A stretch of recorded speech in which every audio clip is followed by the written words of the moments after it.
104, era ele. Restituiu o grampo a Virgília, que o repregou nos cabelos, e preparou-se para sair. Era tarde, tinham dado 3 horas. Tudo estava esquecido e perdoado. D. Plácida, que espreitava a ocasião idônea para a saída, fecha subitamente a janela e exclama: Virgem Nossa Senhora! Aí vem o marido de Yaya. O momento de terror foi curto, mas completo. Virgília fez-se da cor das rendas do vestido, correu até a porta da alcova. D. Plácida, que fechará a rótula, queria fechar também a porta de dentro. Eu dispus-me a esperar o Lobo Neves. Esse curto instante passou. Virgília tornou a si, empurrou-me para a alcova, disse a D. Plácida que voltasse à janela. A confidente obedeceu. Era ele. D. Plácida abriu-lhe a porta com muitas exclamações de pasmo. O senhor por aqui. Honrando a casa de sua velha. Entre, faça favor. Adivinhe quem está cá. Não tem que adivinhar, não veio por outra coisa. Apareça, Yaya. Virgília, que estava a um canto, atirou-se ao marido. Eu espreitava-os pelo buraco da fechadura. O Lobo Neves entrou. Lentamente, pálido, frio, quieto, sem explosão, sem arrebatamento, e circulou um olhar em volta da sala. Que é isto? Exclamou Virgília. Você por aqui. Ia passando, vi D. Plácida à janela, e vim cumprimentá-la. Muito obrigada, acudiu esta. E digam que as velhas não valem alguma coisa. Olhai, gentes. Yaya parece estar com ciúmes. Memórias póstumas de Brás Cubas. 242 E acariciando-a muito, este anjinho é que nunca se esqueceu da velha Plácida. Coitadinha! É mesmo a cara da mãe. Sente-se, senhor doutor, eu não me demoro. Você vai para casa. Disse Virgília. Vamos juntos. Vou. Dê cá o meu chapéu, D. Plácida. Está aqui. D. Plácida foi buscar um espelho, abriu-o diante dela. Virgília punha o chapéu, atava as fitas, arranjava os cabelos, falando ao marido, que não respondia nada. A nossa boa velha tagarelava demais, era um modo de disfarçar as tremuras do corpo. Virgília, dominado o primeiro instante, tornará a posse de si mesma. Pronta. Disse ela. Adeus, D. Plácida, não se esqueça de aparecer, ouviu. A outra prometeu que sim, e abriu-lhes a porta. 105. Equivalência. Das janelas. D. Plácida fechou a porta e caiu numa cadeira. Eu deixei imediatamente a alcova, e dei 2 passos para sair à rua, com o fim de arrancar Virgília ao marido. Foi o que disse, e em bem que o disse, porque D. Plácida deteve-me por um braço.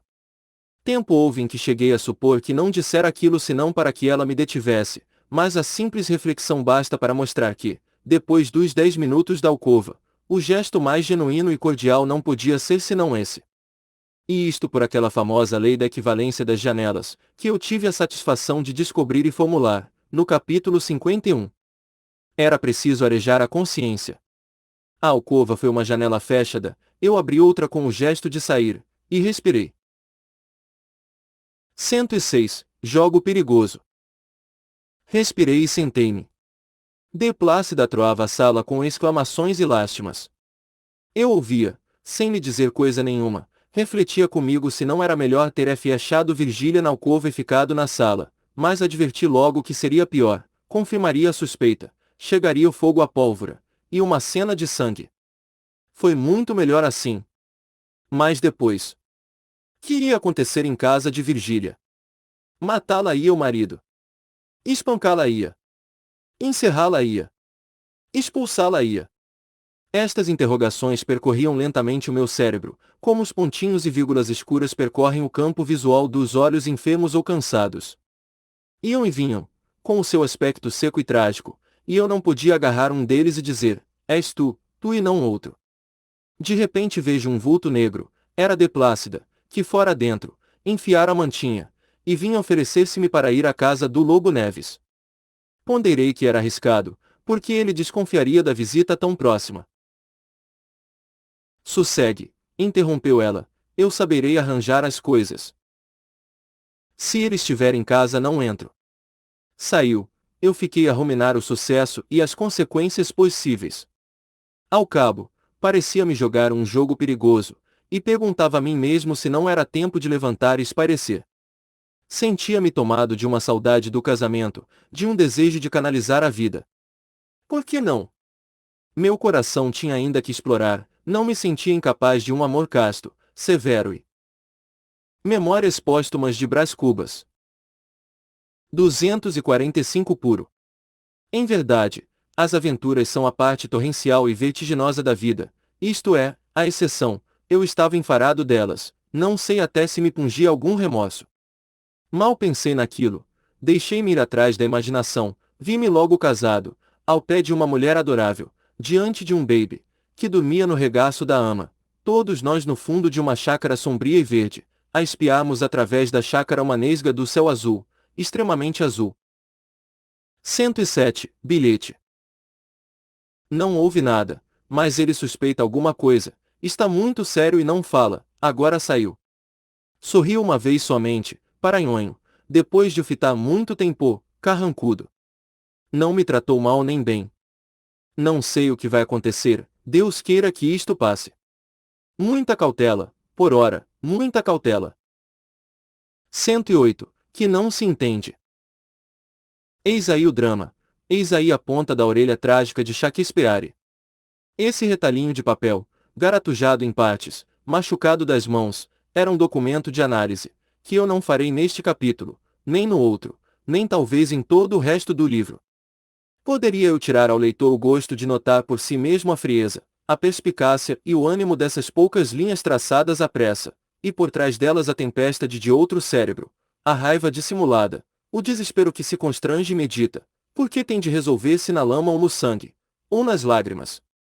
Quanto a mim, se vos disser que li o bilhete 3 ou 4 vezes, naquele dia, acreditai-o, que é verdade. Se vos disser mais que o reli no dia seguinte, antes e depois do almoço, podeis crê-lo, é a realidade pura. Mas se vos disser a comoção que tive, duvidai um pouco da asserção, e não a aceiteis sem provas. Nem então, nem ainda agora cheguei a discernir o que espe. Rimentei. Era medo, e não era medo, era dó e não era dó, era. Vaidade e não era vaidade, enfim, era amor sem amor, isto é, sem delírio, e tudo isso dava uma combinação assaz complexa e vaga, uma coisa que não podereis entender, como eu não entendi. Suponhamos que não disse nada. 109. O filósofo. É sabido que reli a carta, antes e depois do almoço, sabido fica que almocei, e só resta dizer que essa refeição foi das mais pacas da minha vida, um ovo, uma fatia de pão, uma xícara de chá. Não me esqueceu esta circunstância mínima, no meio de tanta coisa importante obliterada escapou esse almoço. A razão principal poderia ser justamente o meu desastre, mas não foi. A principal razão foi a reflexão que me fez o Quincas Borba, cuja visita recebi naquele dia. Disse-me ele que a frugalidade não era necessária para entender o humanitismo, e menos ainda praticá-lo, que esta filosofia acomoda veasse facilmente com os prazeres da vida, inclusive a mesa, o espetáculo e os amores, e que, ao contrário, a frugalidade podia indicar certa tendência para o ascetismo, o que era a expressão acabada de tolice humana. Veja São João, continuou ele, mantinha-se de gafanhotos, no deserto, em vez de engordar tranquilamente na cidade, e fazer emagrecer o farisaísmo na sinagoga. Deus me livre de contar a história do Quincas Borba, que aliás ouvi toda naquela triste ocasião, uma história longa, complicada, mas interessante. E se não conto a história, dispenso meu trocim de descrever-lhe a figura, aliás muito diversa da que me apareceu no passeio público. Calo-me, digo somente que se a principal característica do homem não são as feições, mas os vestuários, ele não era o Quincas Borba, era um desembargador. Memórias póstumas de Brás Cubas. 249 sem beca, um general sem farda, um negociante sem déficit. Notei-lhe a perfeição da sobrecasaca, a alvura da camisa, o asseio das botas. A mesma voz, roufenha outrora, parecia restituída à primitiva sonoridade. Quanto à gesticulação, sem que houvesse perdido a viveza de outro tempo, não tinha já desordem, sujeitava-se a um certo método. Mas eu não quero descrevê-lo. Se falasse, por exemplo, no botão de ouro que trazia ao peito, e na qualidade do couro das botas, iniciaria uma descrição, que omito por brevidade. Contentem-se de saber que as botas eram de verniz. Saibam mais que herdar alguns pares de contos de réis de um velho tio de Barbacena. Meu espírito, permitam-me aqui uma comparação de criança, meu espírito era naquela ocasião uma espécie de peteca. A narração do Quincas Borba dava-lhe uma palmada, ele subia, quando ia cair, o bilhete de Virgília dava-lhe outra palmada, e ele era de novo arremessado aos ares, descia, e o episódio do passeio público recebia-o com outra palmada, igualmente rija e eficaz. Cuido que não nasci para situações complexas. Esse puxar e empuxar de coisas opostas desequilibrava-me, tinha vontade de embrulhar o Quincas Borba e Lobo Neves e o bilhete de Virgília na mesma filosofia, e mandá-los de presente a Aristóteles. Contudo, era instrutiva a narração do nosso filósofo, admirava-lhe sobretudo o talento de observação com que descrevia a gestação e o crescimento do vício, as lutas interiores, as capitulações vagarosas, o uso da lama. Olhe, observou ele, a primeira noite que passei, na escada de São Francisco, dormia inteira, como se fosse a mais fina pluma. Por quê? Porque fui gradualmente da cama de esteira ao catre de pau do quarto próprio ao corpo da guarda do corpo da guarda à rua. Quis expor-me finalmente à filosofia, pedi-lhe que não. Estou muito preocupado hoje e não poderia atendê-lo, venha depois, estou sempre em casa. Quincas Borba sorriu de um. Memórias póstumas de Brás Cubas. 250 modo malicioso, talvez soubesse da minha aventura, mas não acrescentou nada. Só me disse estas últimas palavras à porta: venha para o humanitismo, ele é o grande regaço dos espíritos, o mar eterno em que mergulhei para arrancar de lá a verdade. Os gregos faziam-na sair de um poço. Que concepção mesquinha! Um poço! Mas é por isso mesmo que nunca atinaram com ela. Gregos, subgregos, antigregos, toda a longa série dos homens tem se debruçado sobre o poço, para ver sair a verdade, que não está lá. Gastaram cordas e caçambas, alguns mais afoitos desceram ao fundo e trouxeram um sapo. Eu fui diretamente ao mar. Venha para o humanitismo. 110, 31. Uma semana depois, Lobo Neves foi nomeado presidente de província. Agarrei-me à esperança da recusa, se o decreto viesse outra vez datado de 13, trouxe, porém, a data de 31, e esta simples transposição de algarismos eliminou deles a substância diabólica. Que profundas que são as molas da vida! 111. O muro. Não sendo meu costume dissimular ou esconder nada, contarei nesta página o caso do muro. Eles estavam prestes a embarcar.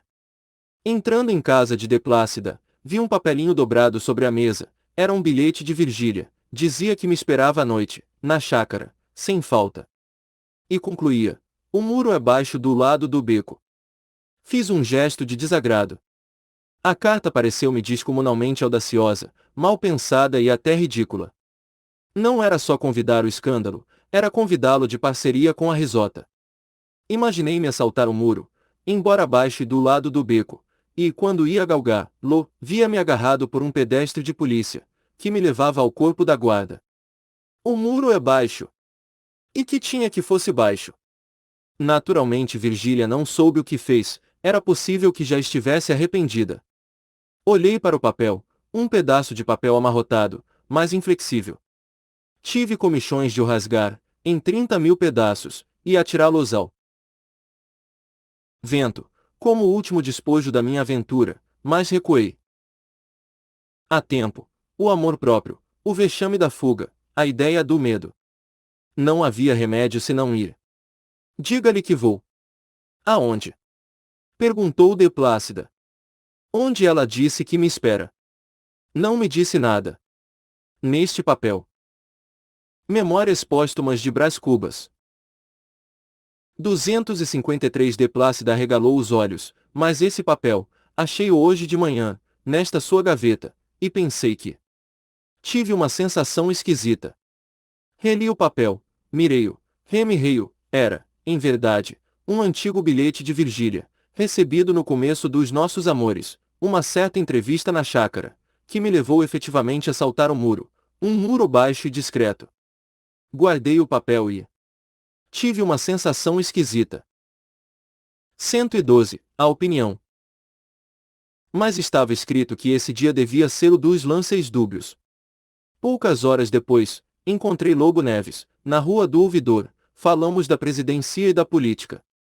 Ele aproveitou o primeiro conhecido que nos passou a ilhaga, e deixou-me, depois de muitos cumprimentos. Lembra-me que estava retraído, mais de um retramento que forcejava por dissimular. Pareceu-me então, e peço perdão à crítica, se este meu juízo for temerário, pareceu-me que ele tinha medo, não medo de mim, nem de si, nem do código, nem da consciência, tinha medo da opinião. Supus que esse tribunal anônimo e invisível, em que cada membro acusa e julga, era o limite posto à vontade do Lobo Neves. Talvez já não amasse a mulher, e assim, pode ser que o coração fosse estranho à indulgência dos seus últimos atos. Cuido, e de novo insto pela boa vontade da crítica, cuido que ele estaria pronto a separar-se da mulher, como o leitor se terá separado de muitas. Relações pessoais, mas a opinião, essa opinião que lhe arras. Daria a vida por todas as ruas, que abriria minucioso inquérito acerca do caso, que coligiria uma a uma todas as circunstâncias, antecedências, induções, provas, que as relataria na palestra das chácaras desocupadas. Essa terrível opinião, tão curiosa das alcovas, obstou a dispersão da família. Ao mesmo tempo tornou impossível o desforço, que seria a divulgação. Ele não podia mostrar-se ressentido comigo, sem igualmente buscara. Memórias póstumas de Brás Cubas. 255 Separação conjugal, teve então de simular a mesma ignorância de outrora, e, por dedução, iguais sentimentos. Que lhe custasse creio, naqueles dias, principalmente, viu de modo que devia custar-lhe muito. Mas o tempo, e é outro ponto em que eu espero a indulgência dos homens pensadores, o tempo caleja a sensibilidade, e oblitera a memória das coisas, era de supor que os anos lhe despontassem os espinhos, que a distância dos fatos apagasse os respectivos contornos, que uma sombra de dúvida retrospectiva cobrisse a nudez da realidade, enfim, que a opinião se ocupasse um pouco com outras aventuras. O filho, crescendo, buscaria satisfazer as ambições do pai, seria o herdeiro de todos os seus afetos. Isso, e a atividade externa, e o prestígio público, e a velhice depois, a doença, o declínio, a morte, um responso, uma notícia biográfica, e estava fechado o livro da vida, sem nenhuma página de sangue. 113. A solda. A conclusão, se há alguma no capítulo anterior, é que a opinião é uma boa solda das instituições domésticas. Não é impossível que eu desenvolva este pensamento antes de acabar o livro, mas também não é impossível que o deixe como está. De um ou de outro modo, é uma boa solda a opinião, e tanto na ordem doméstica, como na política.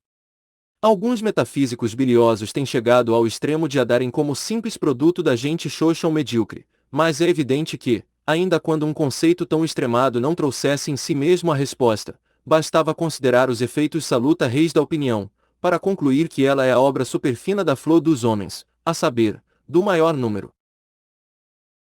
114. Fim de um diálogo. Sim, é amanhã. Você vai a bordo. Está doida. É impossível. Então, adeus. Adeus. Não se esqueça de D. Plácida. Vá vê-la algumas vezes. Coitada. Foi ontem despedir-se de nós, chorou muito, disse que eu não a veria mais. É uma boa criatura, não é? Certamente. Se tivermos de escrever, ela receberá as cartas. Agora até daqui a talvez 2 anos. Qual? Ele diz que é só até fazer as eleições. Sim. Então até breve. Olhe que estão olhando para nós. Quem? Ali no sofá. Separemo-nos. Custa-me muito. Mas é preciso. Adeus, Virgília. Até breve.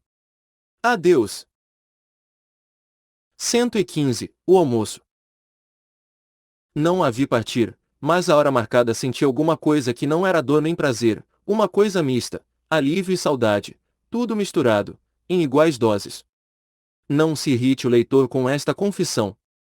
Eu bem sei que, para titilar-lhe os nervos da fantasia, devia padecer um grande desespero, derramar algumas lágrimas, e não almoçar. Seria riomanesco, mas não seria biográfico.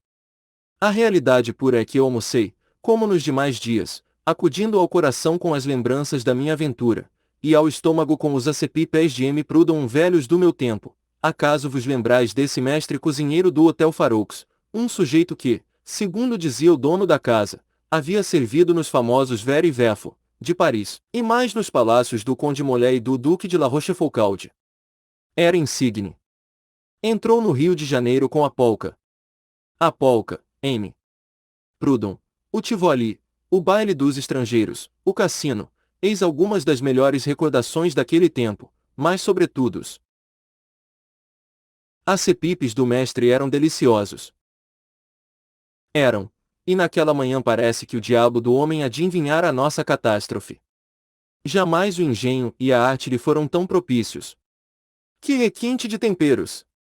Que tenrura de carnes! Que rebuscado de formas! Comia-se com a boca, com os olhos, com o nariz. Não guardei a conta desse dia, sei que foi cara. Ai dor! Era-me. Memórias póstumas de Brás Cubas. 259 Preciso enterrar magnificamente os meus amores. Eles lá iam, mar em fora, no espaço e no tempo, e eu ficava-me ali numa ponta de mesa, com os meus 40 e tantos anos, tão vadios e tão vazios, ficava-me para os não ver nunca mais, porque ela poderia tornar e tornou, mas o eflúvio da manhã quem é que o pediu ao crepúsculo da tarde? 116. A filosofia das folhas velhas. Fiquei tão triste com o fim do último capítulo que a S estava capaz de não escrever este, descansar um pouco, purgar o espírito da melancolia que o empacha, e continuar depois. Mas não quero perder tempo. A partida de Virgília deu-me uma amostra da viuvez. Nos primeiros dias meti-me em casa, a fisgar moscas, como Domiciano, senãomente o Suetônio, mas a fisgá-las de um modo particular, com os olhos.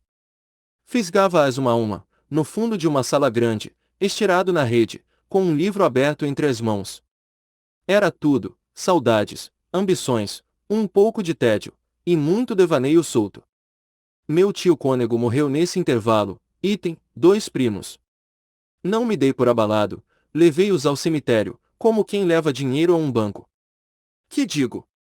Como quem leva cartas ao correio, selei as cartas, meti-as na caixinha, e deixei ao carteiro o cuidado de as entregar em mão própria. Foi também por esse tempo que nasceu minha sobrinha Venância, filha do Cotrim.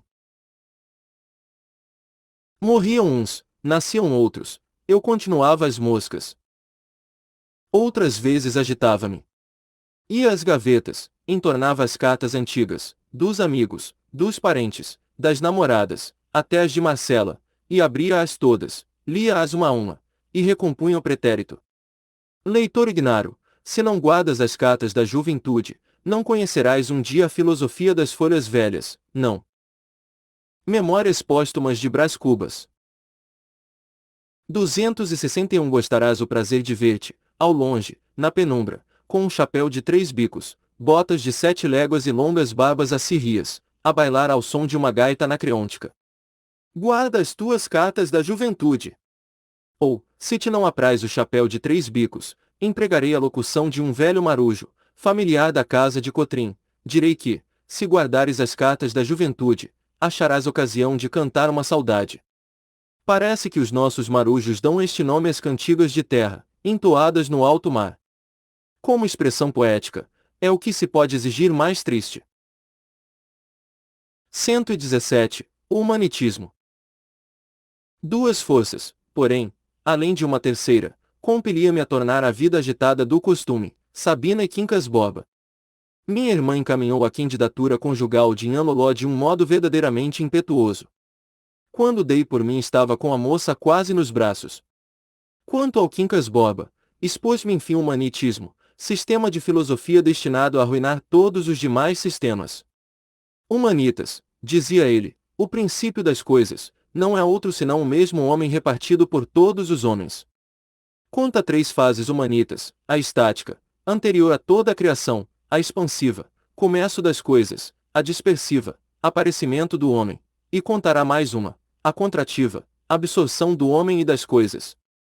A expansão, iniciando o universo, sugeriu a humanitas o desejo de o gozar, e daí a dispersão, que não é mais do que a multiplicação personificada da substância original. Como me não aparecesse assaz clara esta exposição, Quincas Borba desenvolveu-a de um modo profundo, fazendo notar as grandes linhas do sistema. Explicou-me que, por um lado, o humanitismo ligava-se ao brahmanismo, a saber, na distribuição dos homens pelas diferentes partes do corpo de humanitas, mas aquilo que na religião indiana tinha apenas uma estreita significação teológica e política, era no humanitismo a grande lei do valor pessoal. Assim, descender do peito ou dos rins de Memórias póstumas de Brás Cubas.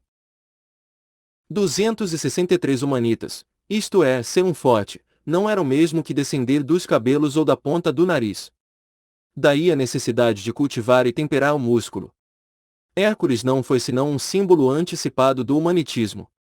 Neste ponto Quincas Borba ponderou que o paganismo poderia ter chegado à verdade, se não houvesse amesquinhado com a parte galante dos seus mitos. Nada disso acontecerá com o humanitismo. Nesta igreja nova não há aventuras fáceis, nem quedas, nem tristezas, nem alegrias pueris. O amor, por exemplo, é um sacerdócio, a reprodução um ritual. Como a vida é o maior benefício do universo, e não há mendigo que não prefira a miséria à morte, o que é um delicioso influxo de humanitas, segue-se que a transmissão da vida, longe de ser uma ocasião de galanteio, é a hora suprema da missa espiritual. Porquanto, verdadeiramente é só uma desgraça, é não nascer. Imagina, por exemplo, que eu não tinha nascido, conte. No Quincas Borba, é positivo que não teria agora o prazer de conversar contigo, comer esta batata, ir ao teatro, e para tudo dizer numa só palavra, viver. Nota que eu não faço do homem um simples veículo de humanitas, não, ele é ao mesmo tempo veículo, cocheiro e passageiro, ele é o próprio humanitas reduzido, daí a necessidade de adorar-se a si próprio. Queres uma prova da superioridade do meu sistema? Contempla a inveja. Não há moralista grego ou turco, cristão ou muçulmano, que não troveje contra o sentimento da inveja. O acordo é universal, desde os campos da Idumeia até o alto da Tijuca. Ora bem, abre mão dos velhos preconceitos, esquece as retóricas rafadas, e estuda a inveja, esse sentimento tão sutil e tão nobre. Sendo cada homem uma redução de humanitas, é claro que nenhum homem é fundamentalmente oposto a outro homem, quaisquer que sejam as aparências contrárias. Assim, por exemplo, o algoz que executa o condenado pode citar o vão clamor dos poetas. Mas substancialmente é humanitas que corrigem humanitas. Uma infração da lei de humanitas. O mesmo direito do indivíduo. Memórias póstumas de Brás Cubas. 264 que estripa outro, é uma manifestação da força de humanitas. Nada obsta, e há exemplos, que ele seja igualmente estripado. Se entendeste bem, facilmente compreenderás que a inveja não é senão uma admiração que luta, e sendo a luta a grande função do gênero humano, todos os sentimentos belicosos são os mais adequados à sua felicidade. Daí vem que a inveja é uma virtude. Para que negá-lo? Eu estava estupefato. A clareza da exposição, a lógica dos princípios, o rigor das consequências, tudo isso parecia superiormente grande, e foi-me preciso suspender a conversa por alguns minutos, enquanto digeria a filosofia nova. Quincas Borba mal podia encobrir a satisfação do triunfo. Tinha uma asa de frango no prato, e trincava-a com filosófica serenidade. Eu fiz-lhe ainda algumas objeções, mas tão frouxas, que ele não gastou muito tempo em destruí-las. Para entender bem o meu sistema, concluiu ele, importa não esquecer nunca o princípio universal, repartido e resumido em cada homem. Olha, a guerra, que parece uma calamidade, é uma operação conveniente, como se disséssemos o estalar dos dedos de humanitas, a fome, e ele chupava filosoficamente a asa do frango. A fome é uma prova que humanitas submete à própria víscera. Mas eu não quero outro documento da sublimidade do meu sistema, senão este mesmo frango. Nutriu-se de milho, que foi plantado por um africano, suponhamos, importado de Angola. Nasceu esse africano, cresceu, foi vendido, um navio trouxe, um navio construído de madeira cortada no mato por 10 ou 12 homens, levado por velas, que 8 ou 10 homens teceram, sem contar a cordoalha e outras partes do aparelho náutico. Assim, este frango, que eu almocei agora mesmo, é o resultado de uma multidão de esforços e lutas, executados com o único fim de dar mate ao meu apetite. Entre o queijo e o café, demonstrou-me Quincas Borba que o seu sistema era a destruição da dor. A dor, segundo o humanitismo, é uma pura ilusão. Quando a criança é ameaçada. Memórias póstumas de Brás Cubas. 265 por um pau, antes mesmo de ter sido espancada, fecha os olhos e treme. Essa predisposição é que constitui a base da ilusão humana, herdada e transmitida. Não basta certamente a adoção do sistema para acabar logo com a dor, mas é indispensável, o resto é a natural evolução das coisas. Uma vez que o homem se compenetre bem de que ele é o próprio humanitas, não tem mais do que remontar o pensamento à substância original para obstar qualquer sensação dolorosa. A evolução, porém, é tão profunda, que mal se lhe podem assinar alguns milhares de anos. Quincas Borba leu-me daí a dias a sua grande obra. Eram 4 volumes manuscritos, de 100 páginas cada um, com letra miúda e citações latinas. O último volume compunha-se de um tratado político, fundado no humanitismo, era talvez a parte mais enfadonha do sistema, posto que concebida com um formidável rigor de lógica. Reorganizada a sociedade pelo método dele, nem por isso ficavam eliminadas a guerra, a insurreição, o simples murro, a facada anônima, a miséria, a fome, as doenças, mas sendo esses supostos flagelos verdadeiros equívocos do entendimento, por que não passariam de movimentos externos da substância interior, destinados a não influir sobre o homem, senão como simples quebra da monotonia universal? Claro estava que a sua existência não impediria a felicidade humana.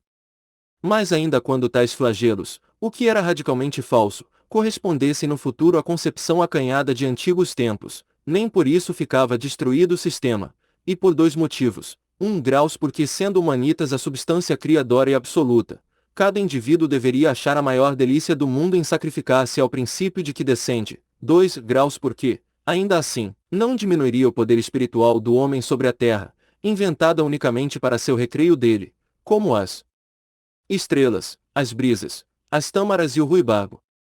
Pangloss, dizia-me ele ao fechar o livro, não era tão tolo como pintou Voltaire. 118. A terceira força. A terceira força que me chamava ao bulício era o gosto de luzir, e, sobretudo, a incapacidade de viver só. A multidão atraía-me, o aplauso namorava-me. Se a ideia do emplasto me tem aparecido nesse tempo, quem sabe?